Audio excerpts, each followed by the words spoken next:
Hello friends, judiciary for you में आपका स्वागत है। आज हम बात करेंगे लैंडलॉर्ड टेनेंट केस पर सुप्रीम कोर्ट का क्लासिक जजमेंट, जिसमें 1 लाख की पेनल्टी भी दो और 11 साल का रेंट भी चुकाओ।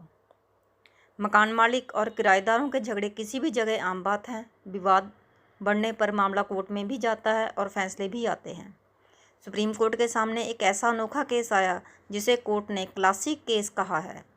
न्यायिक प्रक्रिया का गलत इस्तेमाल कैसे किया जाता है, इस आधार पर सुप्रीम कोर्ट ने इसे क्लासिक केस की संज्ञा भी दी।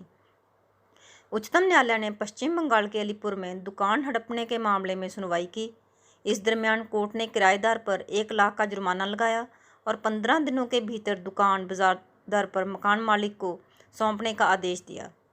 कोर्ट के आदेश को ट्रायल कोर्ट के समक्ष रखा जा रहा है। दरअसल किराएदार ने मकान मालिक की संपत्ति को लगभग 3 दशकों तक उसमें वंचित रखा था। न्यायमूर्ति संजय किशन कौल और न्यायमूर्ति आर सुभाष रेड्डी की पीठ ने इस मामले को क्लासिक मामला कहा। पीठ ने कहा कि किसी व्यक्ति द्वारा उसके अधिकारों को लूटने के लिए न्यायिक प्रक्रियाओं का दुरुपयोग किया गया है। पीठ ने आदेश दिया कि संपत्ति को शीर्ष अदालत के आदेश के 15 दिनों के भीतर मकान मालिक को सौंप दिया जाएगा, जिसे वहां ट्रायल कोर्ट के समक्ष रखा गया है। तो जानते हैं क्या था पूरा मामला। दरअसल मामला 1967 का है, जब लवन्या प्रभा दत्ता ने अलीपुर में अपनी दुकान 21 साल के लिए लीज पर दी। लीज खत्म होने के बाद 1988 में मकान मालिक ने किराएदार से दुकान खाली करने के लिए कहा, लेकिन ऐसा नहीं हुआ। जब 1993 में सिविल कोर्ट में किराएदार को निकालने के लिए केस दाखिल हुआ, जिसका फैसला 2005 में मकान मालिक के पक्ष में आया। इसके बाद 2009 में केस फिर दाखिल हुआ और 12 साल तक खिंचा। न्यायिक समय की बर्बाद करने पर न्यायालय ने की निंदा। न्यायिक समय की बर्बादी और कार्रवाई को घसीटने के लिए याचिकाकर्ता को 3 महीने का समान अवधि के मकान मालिक को भुगतान करने के लिए 1 लाख की लागत का बोझ उठाना होगा। अलीपुर की दुकान को 1967 में सिन्हा के चाचा को 21 साल की अवधि के लिए एक लेबनान प्रभा दत्ता के पट्टे पर दिया था। पट्टे की अवधि पूरी होने के बाद मकान मालिक ने 1988 में बेदखल की गई संपत्ति को प्राप्त करने की मांग की, लेकिन कोई फ़ायदा नहीं हुआ। किराएदार को बेदखल करने का एक मुकदमा 1993 में दायर किया गया था, जिसमें अगस्त 2005 में अलीपुर में एक सिविल कोर्ट द्वारा मकान मालिक के पक्ष में फैसला सुनाया गया था।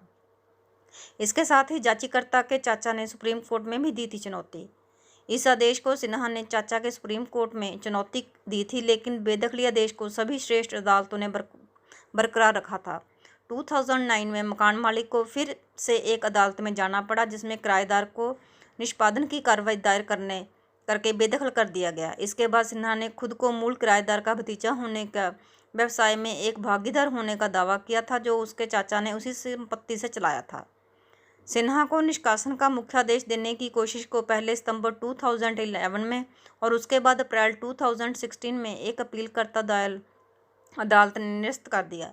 इसके बाद उन्होंने कलकत्ता उच्च न्यायालय का दरवाजा खटखटाया, जिसमें नवंबर 2019 में उसकी याचिका को खारिज कर दी। उसके बाद भी सिन्हा के पास कब्जा बना रहा।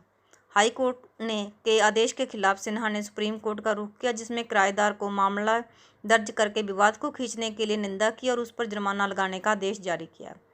उच्चतम न्यायालय की पीठ ने मूल काश्तकार के भतीजे देवाशीष सिन्हा की याचिका को खारिज करते हुए, जिसमें उस अपने चाचा का व्यावसायिक भागीदार होने का दावा किया, कोर्ट ने किराएदार पर 1 लाख रुपए की पेनल्टी लगाने के साथ उसे मार्च 2010 में से बाजार दरों पर किराए पर देने का आदेश दिया। पीठ ने अपने आदेश में कहा कि सिन्हा को 3 महीने के भीतर भुगतान करना होगा। तो फ्रेंड्स, ये बड़ी ही लेटेस्ट जजमेंट थी, जो कि लैंडलॉर्ड और टेनेंट के बीच थी। इसकी जजमेंट का लिंक मैं डिस्क्रिप्शन बॉक्स में डाल दूंगी, आप इसकी फुल जजमेंट वहां से देख सकते हैं।